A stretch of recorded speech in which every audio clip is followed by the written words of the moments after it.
Bienvenidos a Desentrañando la Fisiología Humana. En el video de hoy vamos a hablar sobre los flujos y las fuerzas impulsoras. El interior del cuerpo no es algo estático. Tenemos un montón de moléculas que se están moviendo. Pueden ser iones, pueden ser distintas sustancias químicas, puede ser electricidad, puede ser agua. Todo en constante movimiento yendo de un lado a otro en el cuerpo. Pero, ¿cómo es que se mueven todas estas moléculas? Para entender estos movimientos vamos a ver una fórmula que les va a ayudar a entender todos los flujos de la fisiología. Así que grábensela a fuego. El flujo, cualquier flujo que quieran pensar, siempre va a depender de una fuerza que impulsa ese flujo, la fuerza impulsora, y la permeabilidad que hay para ese movimiento. Por ejemplo, si nos tiramos desde lo alto de un edificio, nadie va a dudar que vamos a caer porque tenemos la fuerza impulsora de la gravedad y la altura, donde tenemos una situación de más energía estando más altos y menos energía estando en el piso, y entonces vamos a ir desde donde hay más energía, más altos, a donde hay menos energía, menos altos.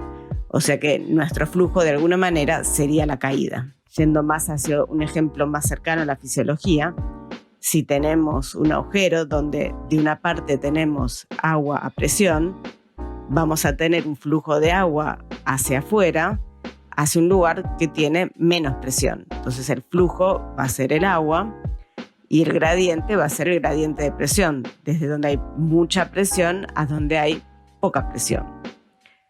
Pero para que eso ocurra necesitamos la permeabilidad. Si por alguna razón tapamos ese agujero, por más fuerza y gradiente que tengamos de presión para que salga el agua, si no tiene por dónde pasar, no hay flujo. Así que ahora vamos a ver poco a poco los distintos movimientos de las moléculas en el cuerpo humano y sus fuerzas impulsoras. Vamos a empezar por la difusión. Hagan este simple experimento. Tomen un vaso de agua y tírenle una gota de tinta. ¿Qué va a pasar? La tinta va a ir desde el punto donde cayó el agua difundiendo a todo el resto del vaso.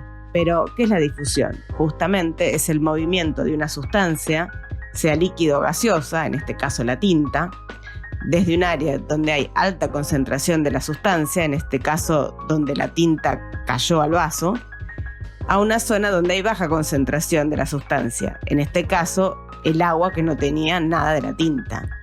La difusión entonces nos explica un movimiento de moléculas. Volvamos entonces a la fórmula que les conté recién. Flujo es igual a permeabilidad por fuerza impulsora y apliquémosla a la difusión. Como estamos hablando de una difusión, el movimiento que vamos a describir se llama flujo difusional. La fuerza impulsora es un gradiente de concentración.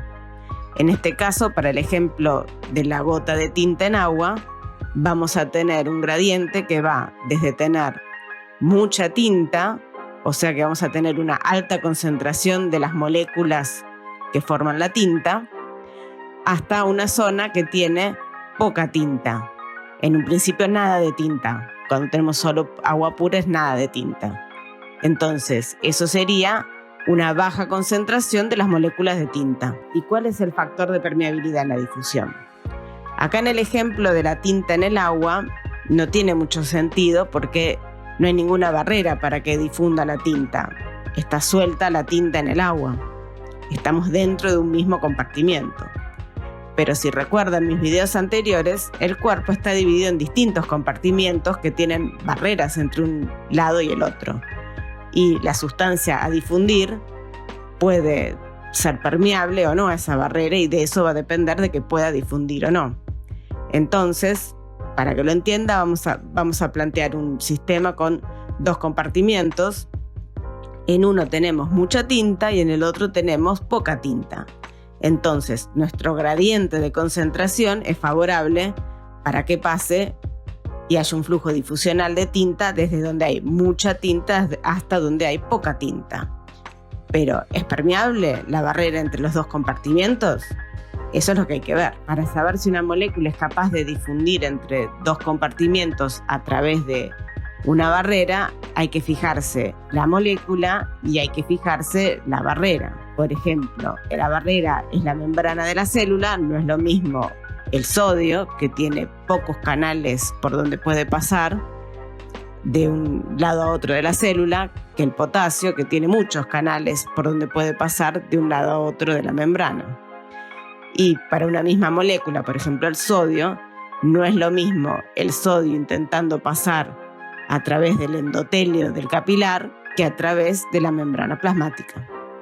Entonces ese coeficiente se llama PD, coeficiente de permeabilidad difusional. ¿Y de qué depende la permeabilidad difusional? En primera instancia depende de la distancia que tienen que recorrer las partículas desde un punto a otro. A eso lo llamamos delta X, pero sobre todo depende del coeficiente de difusión, que les va a decir justamente qué tan permeable es una molécula a través de determinada membrana. ¿Cómo podemos hacer que varíe ese coeficiente de difusión? Por ejemplo, si ustedes están en la cocina y quieren mezclar ingredientes de algo que están cocinando, una torta, por ejemplo, ¿qué van a hacer? Una manera es agarrar una cuchara y revolver. Otra, digamos, no con la torta, pero sí les va a revolver rápido, es agarrar la mezcla que están haciendo y ponerla al fuego. O sea que si aumentamos la temperatura, todo va a difundir más rápido. ¿Por qué? Porque las moléculas tienen más energía y si tienen más energía se mueven más rápido y entonces difunden más rápido. Otra cosa a tener en cuenta. Hagan este experimento. Agarren un poco de gelatina y un vaso de agua y pónganle tinta arriba de la gelatina o en la parte de arriba del vaso de agua. ¿Dónde va a difundir más rápido la tinta? En el agua. ¿Por qué? Porque el agua es menos viscosa. O sea que cuanto más viscoso, menor va a ser el coeficiente de difusión. Finalmente, supongamos que tuviéramos rocas que tuvieran el mismo peso que las moléculas de tinta y tiremos en el vaso rocas o moléculas de tinta. ¿Qué va a difundir más rápido en el vaso? Probablemente las moléculas de tinta porque tienen un tamaño más chiquito. Resumiendo entonces, el coeficiente de difusión depende de la temperatura, la viscosidad y el tamaño de las partículas. ¿Y qué pasa si la permeabilidad difusional es 0? Entonces, no importa qué tan grande gradiente de concentración tengan, no va a haber flujo difusional. Tengan eso muy presente porque pasa mucho en fisiología, que tenemos entre dos compartimientos grandes gradientes de concentración, pero si no hay permeabilidad, no hay por dónde pasen las moléculas, no hay flujo difusional. Por ejemplo, en una célula donde tenemos un espacio intracelular y uno extracelular, vayan a mi video de compartimientos para entender lo que les estoy diciendo, hay mucho más concentración de iones calcio afuera de la célula que adentro de la célula, pero, o sea que hay un alto gradiente de concentración de calcio, pero la célula es muy poco permeable al calcio, por lo tanto, a pesar del gradiente, el calcio no entra. Sin embargo, si abrimos un canal de calcio, empieza a haber permeabilidad y entonces observamos un flujo de calcio desde afuera de la célula al interior de la célula. Lo mismo pasa con el sodio. Hay mucho más sodio afuera de la célula que adentro de la célula y hay muy poca permeabilidad al sodio para pasar hacia adentro de la célula. Por lo tanto, observamos poco flujo difusional. Pero si por alguna razón abrimos canales de sodio, observaremos un enorme flujo difusional de sodio desde fuera de la célula adentro porque había un alto gradiente y ahora sí hay permeabilidad. Tengan en cuenta estos fenómenos de lo que pasa cuando abro de repente canales donde no había permeabilidad para algo que tenía mucho gradiente para poder entender lo que pasa con los potenciales de acción. Eso lo vamos a ver en futuros videos. Bueno, volviendo a la difusión, un último factor a considerar para calcular el flujo difusional es el área, porque si la barrera por la cual tienen que difundir las moléculas es más grande, vamos a tener mayor posibilidad de flujo que si es más chica. Esta descripción de flujo difusional como la permeabilidad difusional por el área, por el gradiente de concentración, es lo que plantea Fick en su primera ley. El siguiente flujo del que vamos a hablar es el flujo eléctrico.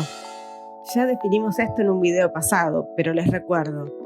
El flujo eléctrico es el movimiento de un ion o una partícula cargada desde un compartimiento hasta el otro, atraído por cargas opuestas o una diferencia de potencial. En el cuerpo, las partículas cargadas son los iones. Los iones más importantes, les recuerdo, son el sodio, el potasio, el cloro y el bicarbonato. En el caso del flujo eléctrico, la fuerza impulsora para que se muevan los iones es el potencial eléctrico, que es el trabajo que se debe realizar para mover una carga dentro de un campo electrostático. En este caso, la permeabilidad está dada por la permeabilidad eléctrica y de nuevo el área. Acá, muy importante notar de nuevo que si no hay permeabilidad no se pueden mover las cargas independientemente del gradiente que haya. Y con respecto a las células, esto es importante de tener en cuenta porque las células, como su barrera con el exterior es la bicapa lipídica, la bicapa es un aislante, no pasan las cargas. Es imposible que una carga pueda atravesar la membrana lipídica si es que no hay un canal o un transportador. Y ahora vamos a hablar de la filtración. Volvamos un poquito al ejemplo del agua saliendo a presión. De alguna manera se está filtrando. La filtración es justamente el movimiento de agua y solutos desde un compartimiento hasta el otro, impulsado por un gradiente de presión hidrostática. Durante la filtración se mueve un volumen de agua en conjunto, como si fuera un paquete compacto, en un sentido determinado. A ese tipo de movimiento se lo llama flujo convectivo o viscoso. Como se mueve un volumen de agua, decimos que es un flujo de volumen. Como ya vinimos hablando, en este caso, la fuerza impulsora es la diferencia de presión. En el cuerpo, cuando hablamos de diferencias de presión, sobre todo vamos a hablar de la diferencia que existe entre la presión de la sangre, que está dentro de los vasos sanguíneos, y el intersticio. ¿De dónde viene la presión con que recorre la sangre los vasos? Del bombeo del corazón. Como hay mucha mayor presión dentro de los vasos sanguíneos que afuera, el líquido tiende a salir de los vasos sanguíneos hacia el intersticio por filtración. En este caso, como se trata de un flujo de volumen, la permeabilidad la llamamos permeabilidad hidráulica. Y como siempre, agregamos el factor del área.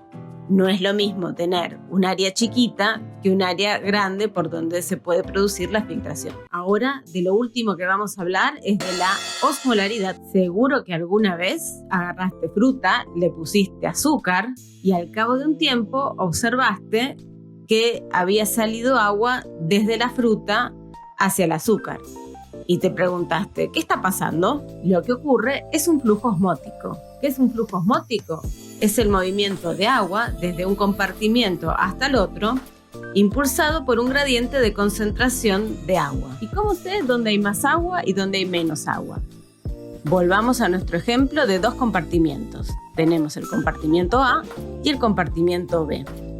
En uno hay poquito soluto y en el otro hay mucho soluto. Como siempre hay una proporción más o menos constante entre el agua y los solutos, ocurre que si tenemos poco soluto vamos a tener más agua y si tenemos mucho soluto vamos a tener menos agua. Así que si observamos el flujo osmótico vamos a ver que el agua va desde el compartimiento A hacia el compartimiento B. Como ven, el flujo osmótico también es un flujo de volumen. Y volviendo a las partículas, ¿cómo calculamos la concentración de partículas en una solución?